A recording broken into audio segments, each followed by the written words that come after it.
Thank you very much.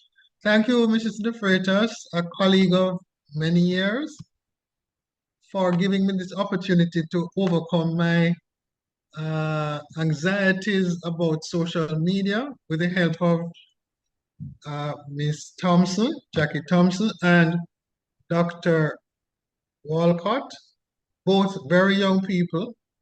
Uh, and that is actually one of the things that we're looking at. How do we share the knowledge about social media? And so this morning we have heard actually excellent presentations about what is social media and what are some of the constraints. Of course, this morning we're looking at the positive side that we are actually sharing with each other. Um, the ability to speak with a colleague in New York, one in Turks and Caicos, some in Clarendon, some in all over the place. And so that is one of the things, the whole question of interconnectivity, I think it's called, and the connection between people of different age groups and so on. Of course, this also includes the fact that many of your parents and grandparents are not as savvy as perhaps the 3-year-old with the telephone or with the other devices. But this morning I want us to say I'm speaking to you from a psychiatrist's office, and this is something that we need to look at in terms of the whole question about mental health. We recognize that we have stigma. People are afraid to go to the psychiatrist, and I think I want to show you the psychiatrist here that he doesn't have any monstrous teeth or anything like that. And I want to show you my other colleague, Miss Thompson, who has worked on this project with me and has herself children, particularly a child of 8 who is going through the process. And so as we're looking at student mental health, there are a few things I want to say to you. One of them is decades ago, I did a course called Career Development and Decision Making. It was a long, long, long time ago. And it brought certain issues to mind, some of which have changed considerably, and some of which also remain the same. And here is a paradox. This digital landscape does not mean that we are no longer human beings who have the need to connect with other people, who need information, who need to lead a balanced life, who have psychological problems. And let me just use this moment to say, when in 2019 we learned that if the pandemic came, we were going to have deep psychological consequences, it has proved to be absolutely correct. So on top of all of the other challenges facing us in this 21st century, we're having the fallout of deep psychological consequences. And I was speaking to the principal of a leading school at a recent function, and he said, Dr. Hickling, you cannot imagine some of the things that students are doing in my school. And I said, what? He said, yes.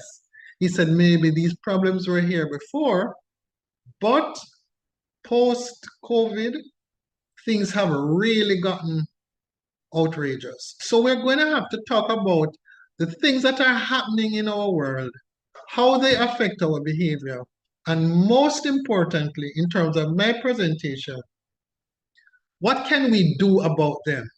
Because we are not powerless. We are able to promote resilience, which has been an interest of mine for many years.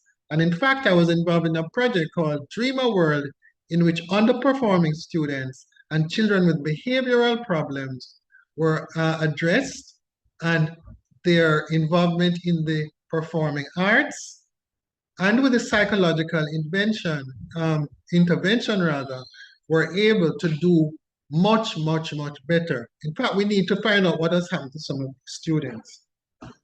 So we realize that there's a dual impact of social media on student mental health. So we have the normal challenges of adolescents and young people. We acknowledge that such groups of people can have mental health problems. There was a time when people believed that only older people had mental health problems. But we're getting a lot more information about trauma and something called ACEs, which are adverse childhood effects. So these things affect our children, whether it is violence in the home, various kinds of sexual problems, whether it is economic situation, whether it is this impact of migration. And at this time, I just wanted to also link into something that Mrs. De Freitas said.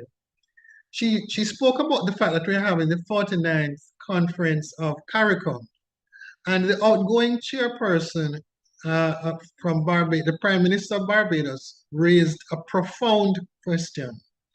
She said that we no longer are going to be having ships coming in to take over our countries. We're talking about a battle for the mind. And the battle for the mind, she lifted her cell phone and said, we need to recognize that that is where the battle is taking place. We also acknowledge that there are ways in which we need to create our own satellites.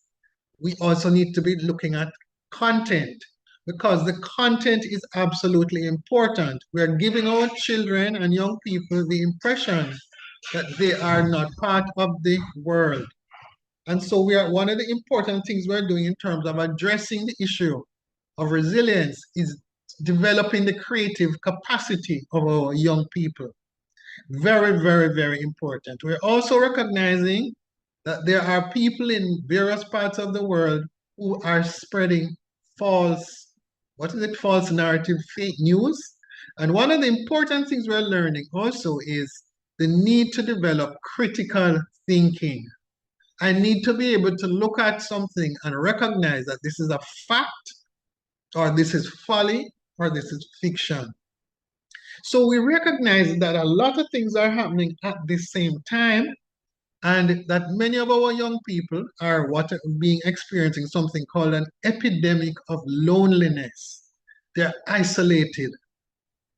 They live in places in which it is maybe not safe. You don't know who is the neighbor. And your device is your only connection to the world around you. And so we're looking at using that beautiful word to navigate the digital landscape.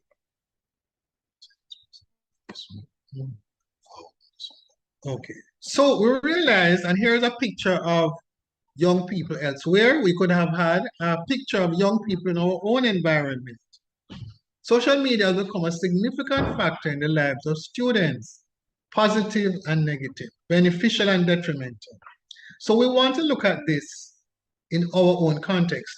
I want every person who is on this current platform to think about how they have come to embrace social media and what are their individual problems and challenges. And part of that has to do with the recognition that it has differential impacts on different people. Everybody is not the same. So quickly, I'll tell you something this morning. When Mrs. De Freitas asked me to do this, I thought, oops, and it's going to be, I said, in person or online? She said online. I thought, oops.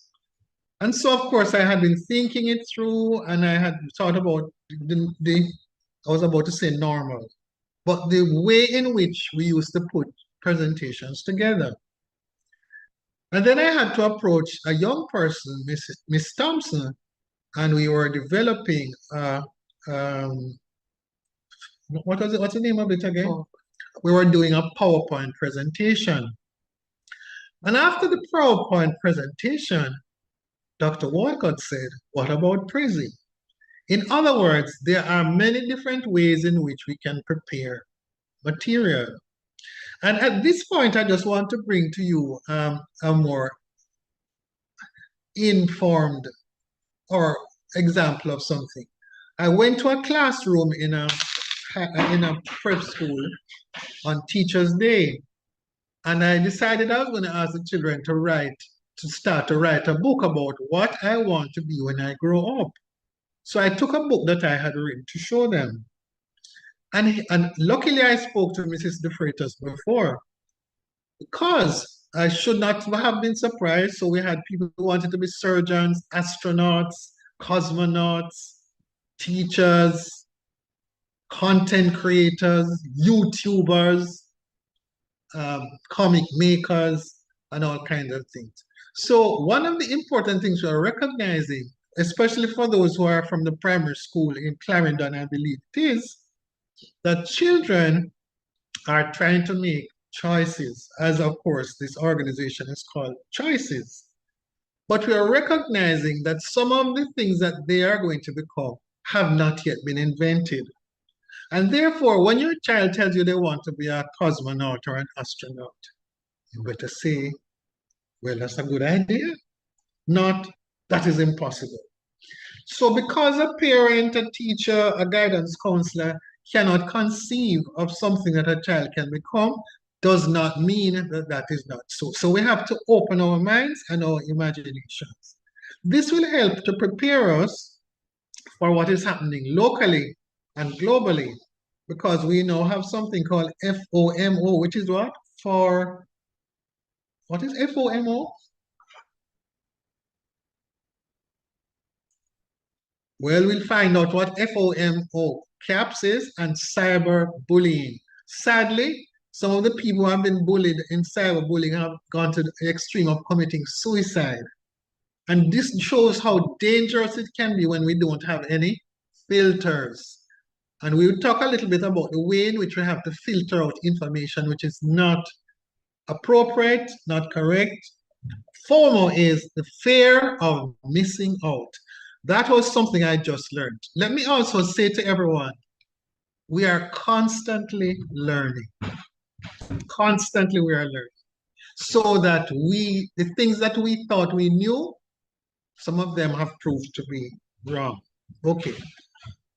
All right. So we know that we're going to look a little bit about who is using um, the global social media. So in the world, there are 4.9 billion. I think there's 7 billion people in the world. If you can, please check it. And that is another important thing, folks. Do not take what you read as gospel. Find out from credible sources, because there are people who are mischievous, who are purposely sending out wrong information. We also have people who are scamming. We have all kinds of people. No, I was amazed to find out, for example, that 90% of internet users in Jamaica. I knew before that Jamaica had a very high usage of telephones, but we're looking at 90% of our internet users in Jamaica. Now, what are some of the platforms that you use in Jamaica?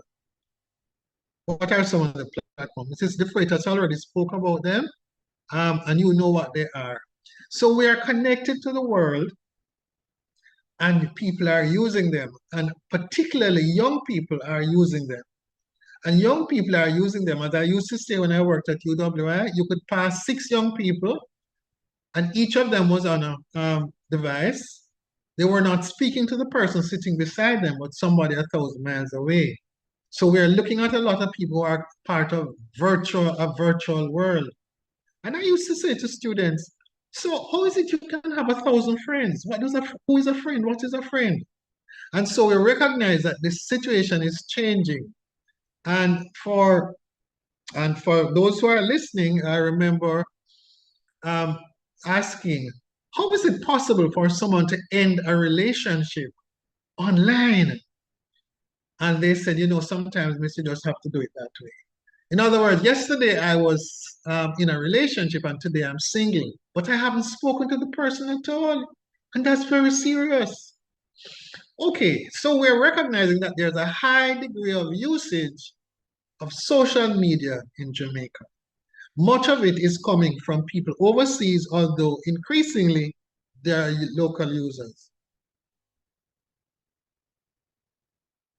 Okay. Okay. And so we're recognizing that it has both positive and negative effects. Oh, we're going backwards. Sorry about that. Luckily, I have who I call consultants. I have to have consultants everywhere. Okay? Everywhere. We are recognizing, okay, yes. So we know we have all of those enjoying. What is the positive impact of social media on social student mental health? Okay, we can foster connections, provide, you can go back, provide social support networks and enhance communication. Let me just say, during the period of the pandemic, school was able to continue because those of us who had devices, and that is another problem we have to look at, not every home had appropriate access to devices so that people were able to continue their schooling. We also were able to provide support networks and we were enhancing communication. One of the things that people are saying is we are forgetting how to speak to people face to face. Our social skills are declining while the ones that come through social media are increasing. And so that is something that we're needing to be careful about. How do we maintain the balance between developing our social skills and the ones to do with dealing with the technology? Can you have a virtual friend? Question. Is that the only way to approach relationships? Question. Okay.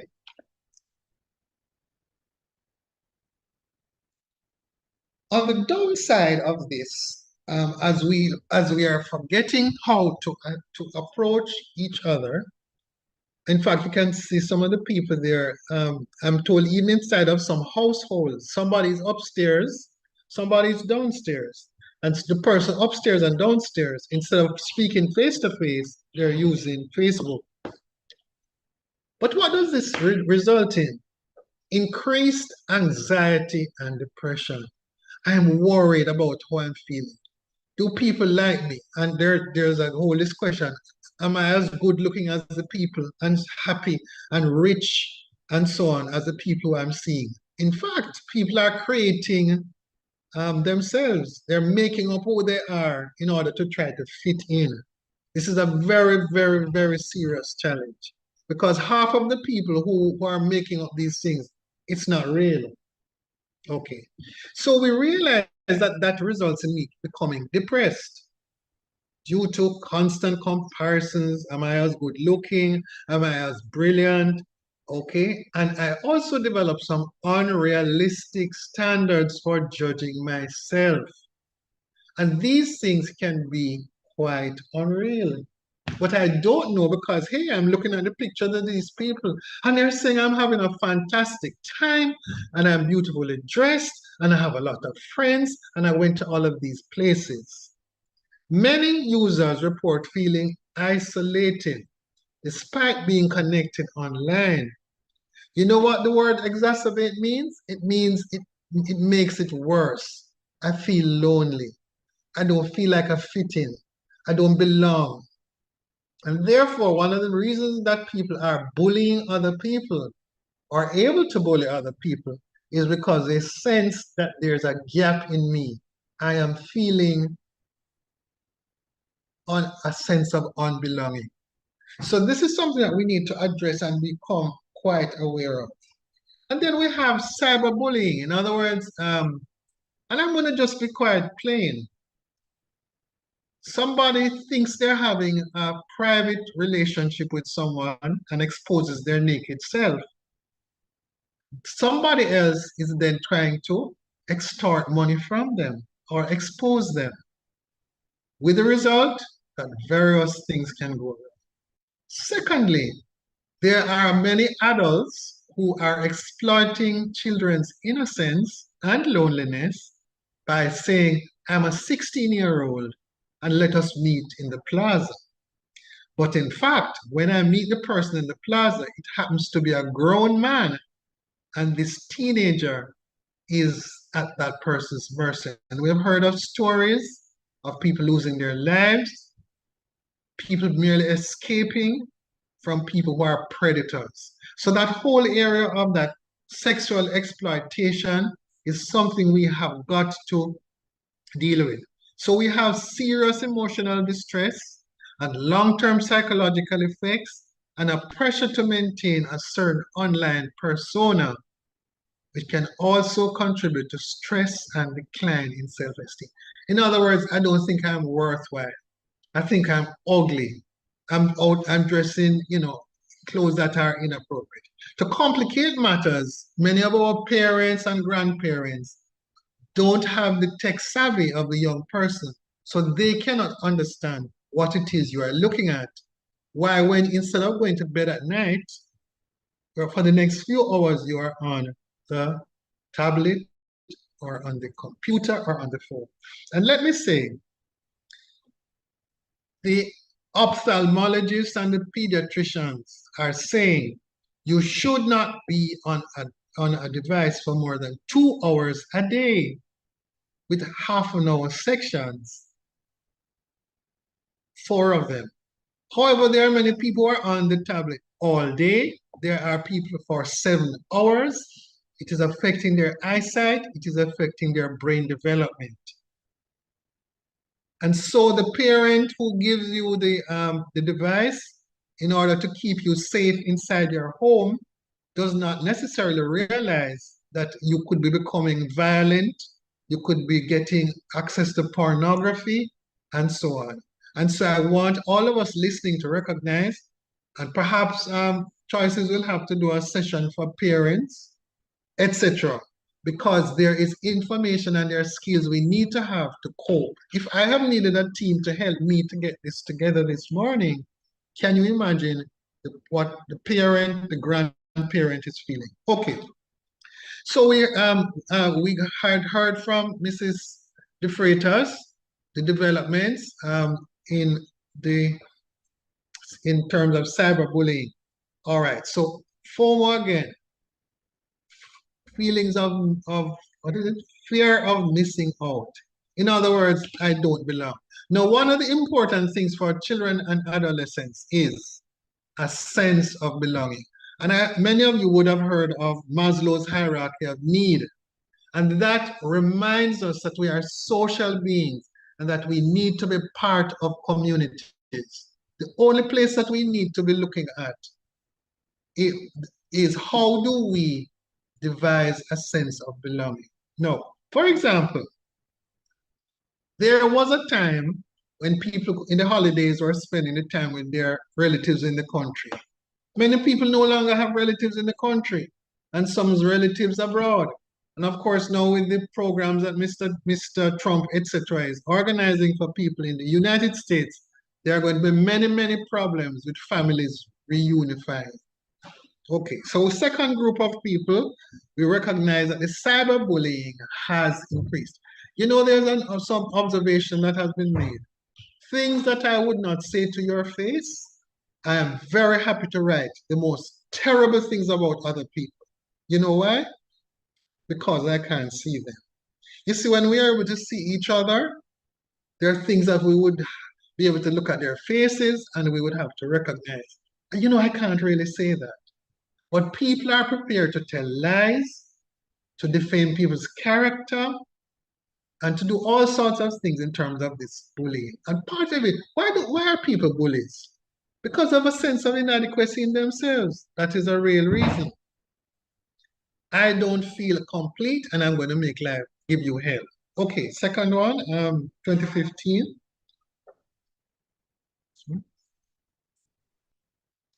Okay, so 2015. All right, we're becoming more and more aware of them. Continuing. And we're realizing that this fear of being left out is causing people to become even more anxious, you know? And this is therefore something we have to address. Mental health campaigns aim to educate students about feeling left out, cyberbullying, promoting awareness and resilience. Now, I've done a lot of work on resilience because for every negative, there's a positive. And I want to encourage you to recognize some things. We are not powerless. Okay, so what are the things that we can identify the negative impact of social media? Changes in mood. A very cheerful person may become irritable. They may become sad. They want to, what's the word now? take themselves out of of being involved, becoming more and more isolated. Secondly, my work declines. My performance in school declines. And I want to read something, not read, to bring to your attention. One of the international athletes said, one of the coaches said, you know what? I am going to reduce or remove the amount of time that the athlete can spend on the device because, of course, they're going to be what they're calling now haters who are saying very bad things, really to break down people's competence and so on.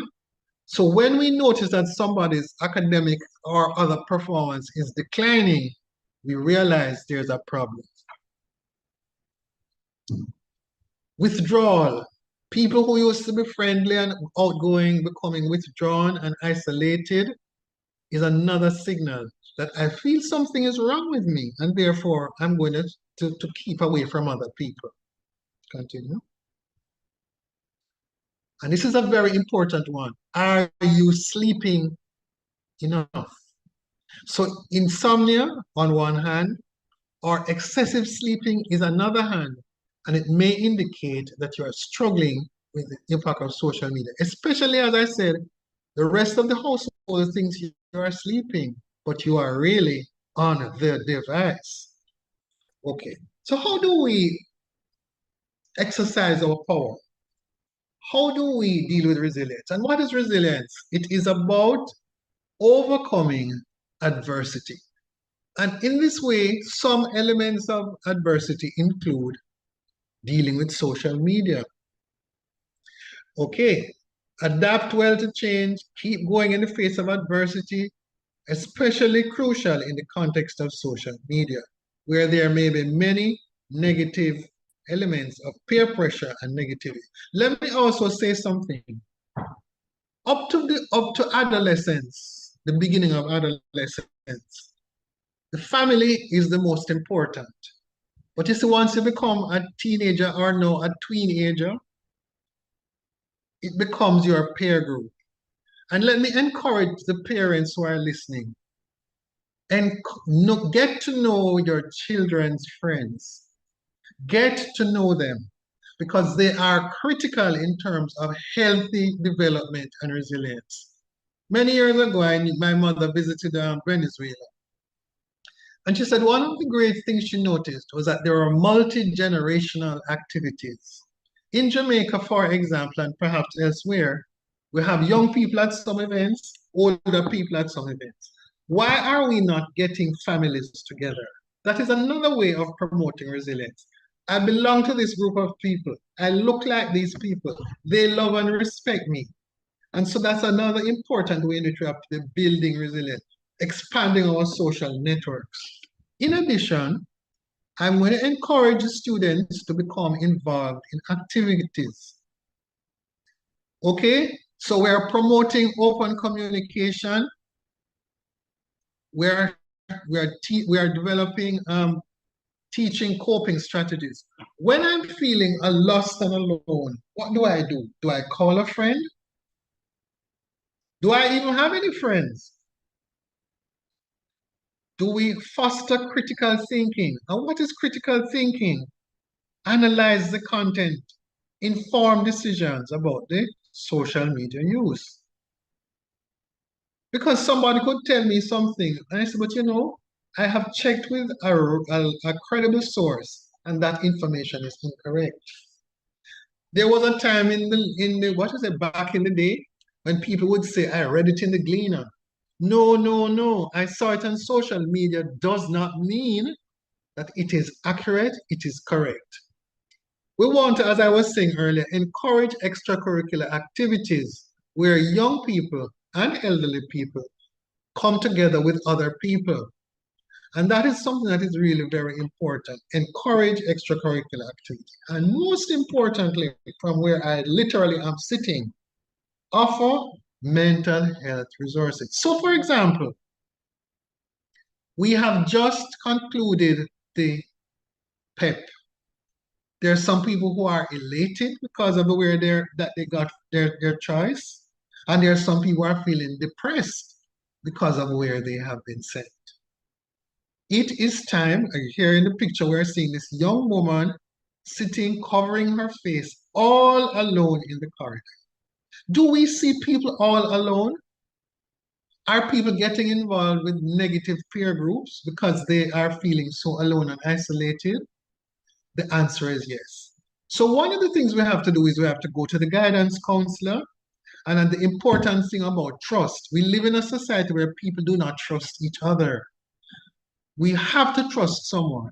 So whether you're going to go to your doctor, your pastor, your guidance counselor, your teacher, your friend, we have to find ways of saying, you know, Jackie, you usually are such a cheerful person. What has happened?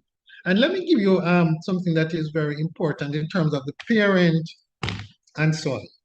The person, this psychiatrist in the United States said, I no longer ask, what is wrong with you?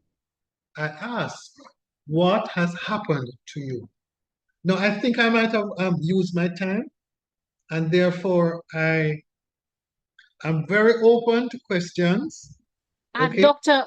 Oh, Hickling, I said there's one thing that is missing. you do have a few, you are going in sync. Your timing is good. Excellent. So you And may continue. okay, so two things that come from that. One is the way in which we try to organize our time. And we need to find ways of telling a person, you have been on the tablet too long. It's time to go outside and plant some things. Get involved in getting some sunshine. So managing time is a critical part of building resilience. Also, my colleague, Ms. Thompson, has pointed out to me that the artificial intelligence issue is now on top of our minds. So there are some people who are saying, you know what? In a few years, um, most people are going to be made redundant. That's one view. Secondly, you don't need to do any further studies. You'll be able to manage it. All of these things need to be critically assessed. Yes, we need to prepare our young people to, I think one word we learned during COVID was to pivot. So I start out with a basic set of tools, and tools are both physical and intellectual, but I can apply these same tools to doing different things. Let me use an example. You may be a phenomenal cook. Maybe you're planning to become a chef.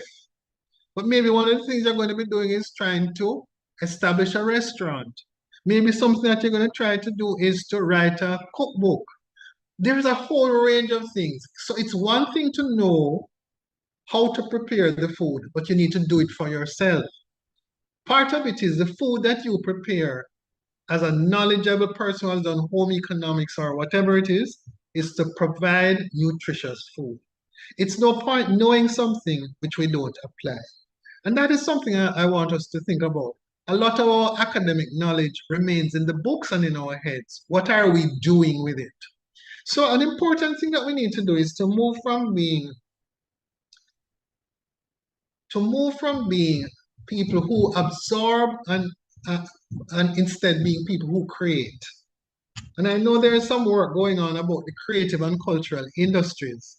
How do we get people to channel their talents, all of them? Because in life we're going to have several different careers. And as I have used to say to students at UWI, if you have your whatever qualification and you make the fantastic cupcakes, make cupcakes. So a part of what we're recognizing that no skill that we have is less value. And I want us to recognize we don't value the person because they have a PhD, an MD, a LLB. Because as I used to tell the students, having qualifications must not turn you into an idiot. That's my view.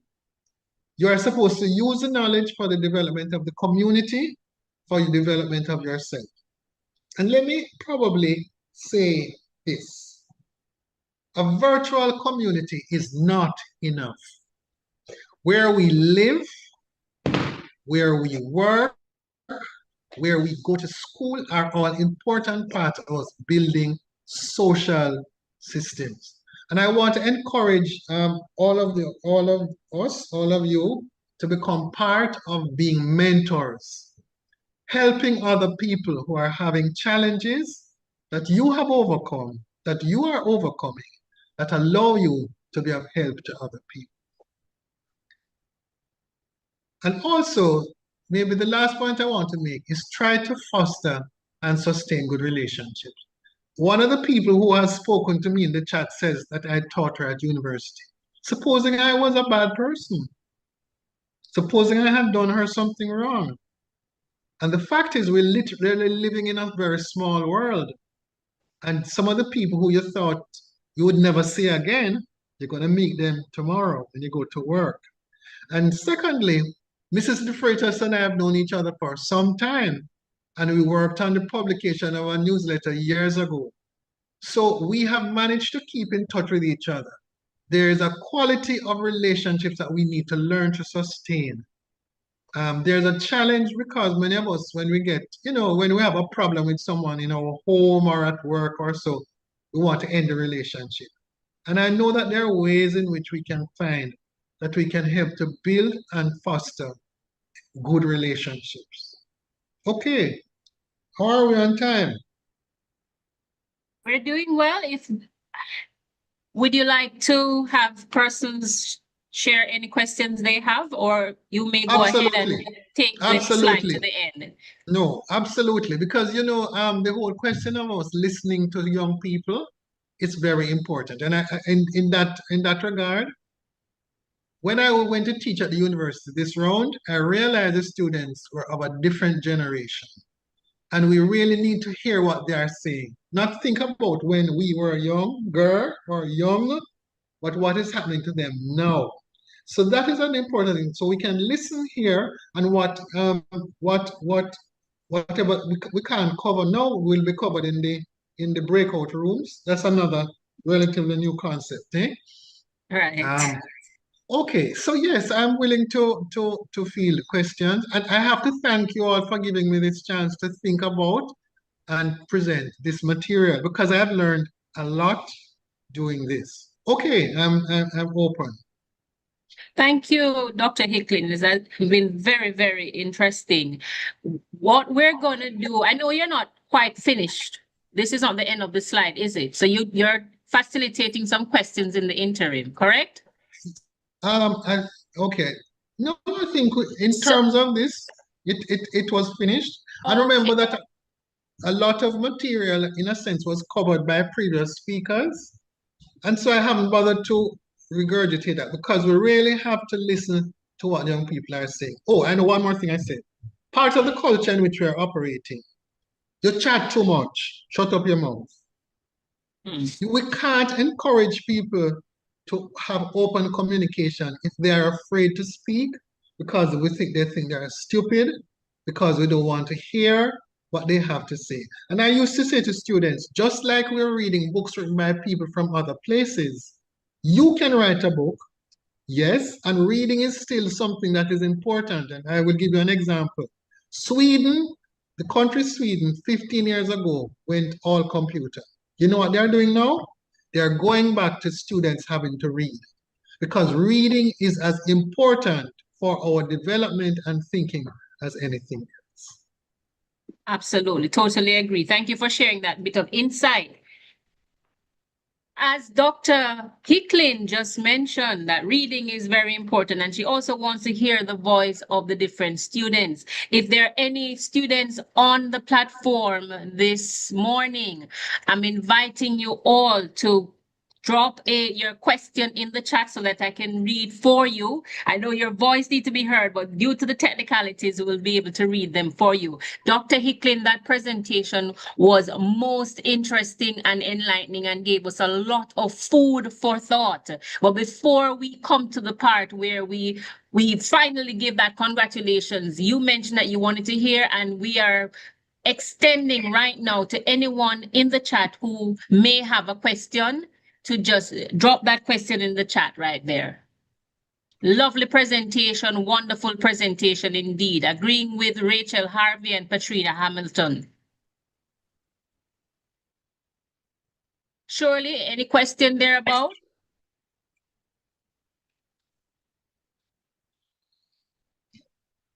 As I used to tell Yes, go ahead, Dr. Hickling. As I used to tell students, there is no question that is too stupid to be asked. This platform allows us to communicate with each other. So please do not fear that there's any question that you're thinking about, but it was too stupid, so I couldn't bother ask. Please, please, please.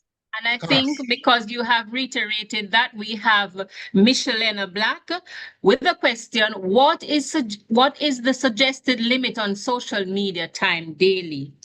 I think that was mentioned earlier. I've recently spoken to a pediatrician and an ophthalmologist. They say it should be no more than 2 hours, and the 2 hours should be broken down or can be broken down into 4 half-an-hour sessions. Let me repeat that, no more than 2 hours, and then should be broken down into 4 half-an-hour sessions. That means we need to rethink how we are on social media right now, not just as adults, but especially for our kids. Thank you so very much for that, Michelena Black. Any other question? And we have Leona Philip. How do we come about?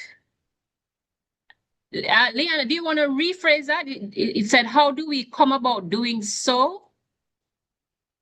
I'm just asking her to rephrase. Chapelton Primary School listened attentively and the students were taking notes. Very informative presentation.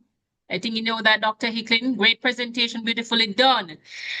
The limited time given. Okay, do you have any suggestions, Dr. Hickling, as to how one can get that done with that limited time, 2 hours and for the 30 minutes? Miss Phillip or Leona Phillip would like to know, how can we go about doing so? Do you have any suggestions? Okay, first of all, I'm going to say it is very difficult. It is difficult. Reality.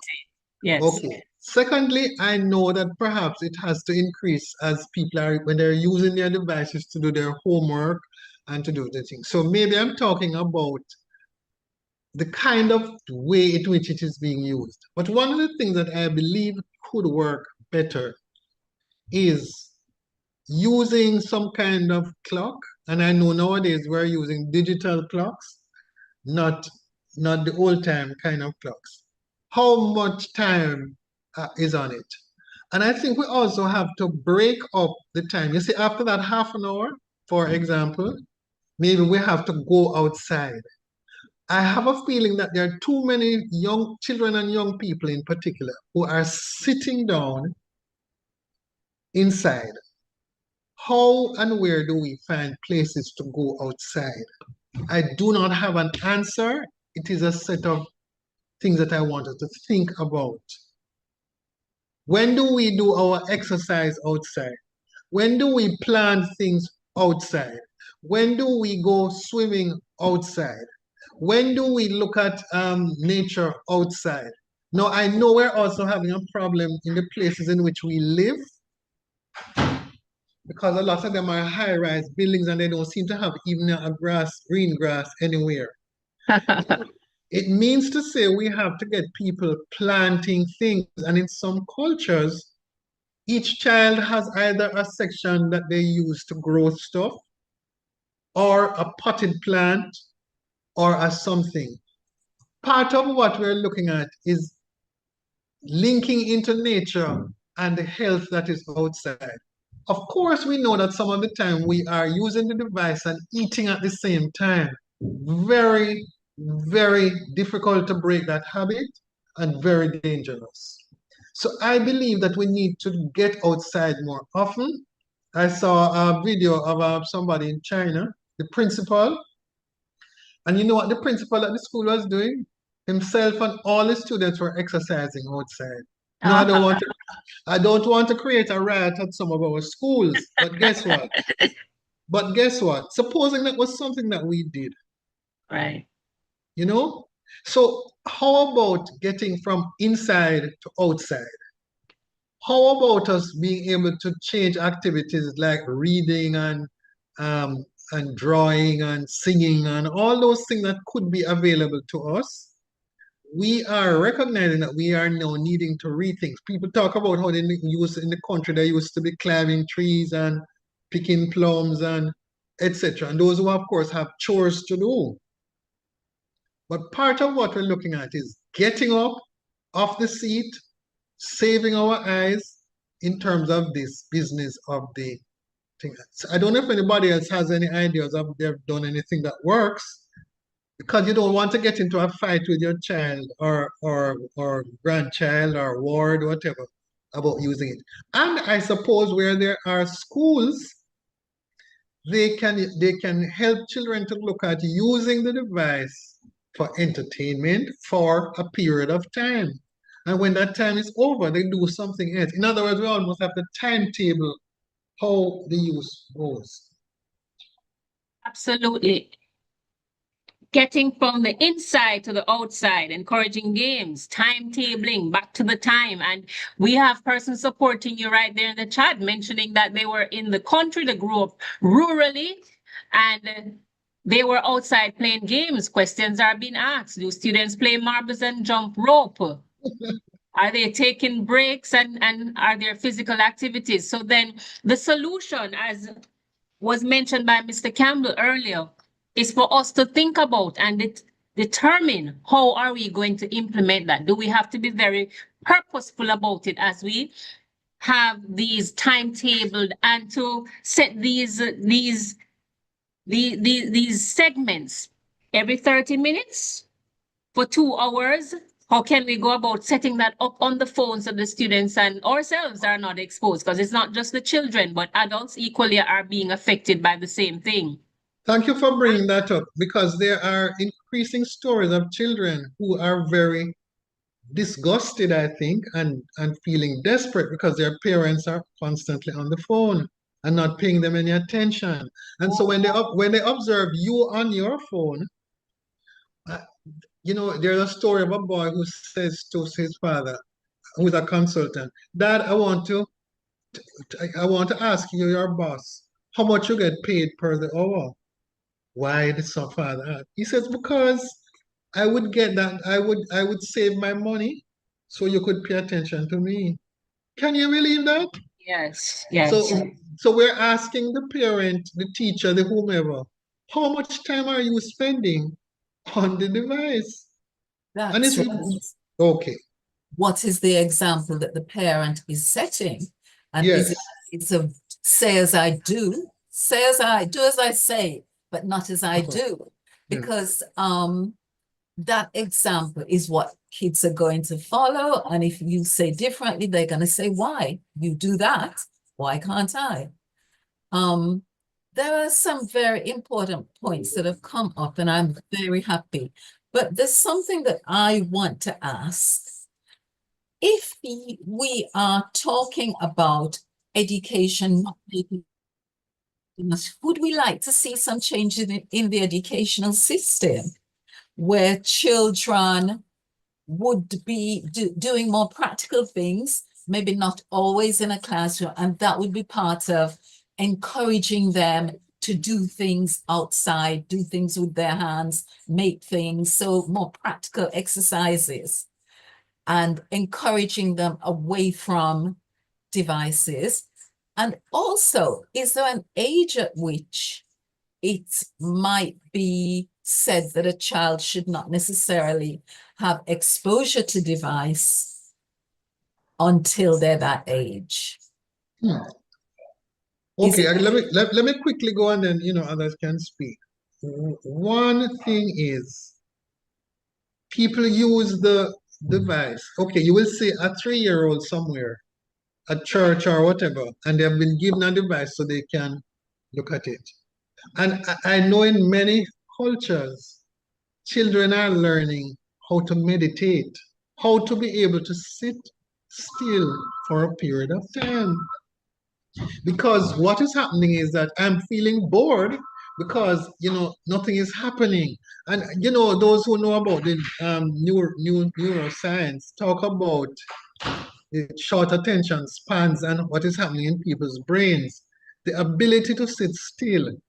At the same time, you can't expect to take children to various adult places and expect them to sit still.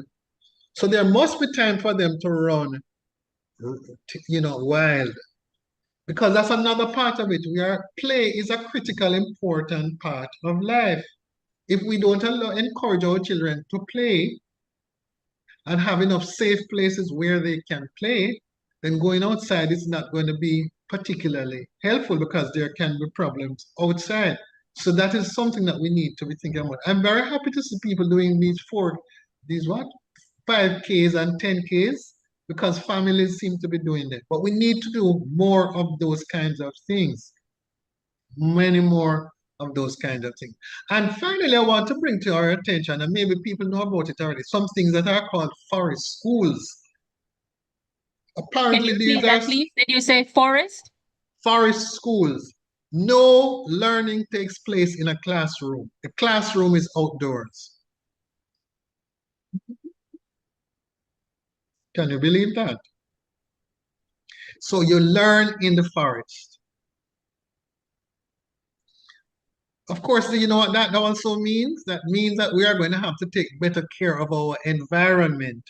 Because if we are operating in concrete jungles, it doesn't help. And I will close my comments at this point. From an inner city area, the person takes these children to the lookout at Red Hills. And a little girl says, Jesus Christ, we reach a foreign. And the other girl says, girl, you fool, you can't drive to foreign. You have to fly or go on a boat. Many of our children have no idea of what happens out there. They live in communities in which they are isolated and cut off. And that is something that we can do. We need to have more field trips and more places for children to go to. I will give you another example. When we were doing this Dream a World program, we brought the children from Almontown Primary School, which cannot be more than 5 minutes away by walking, up to Connolly Avenue, which is opposite to Woolman's. There are many children who had never done the journey. How can that be? We have to recognize that they need to go to places and look at new places and visit the library and go to this other place and so on. Because otherwise it's home, school, or online. And that's very unhealthy. Okay,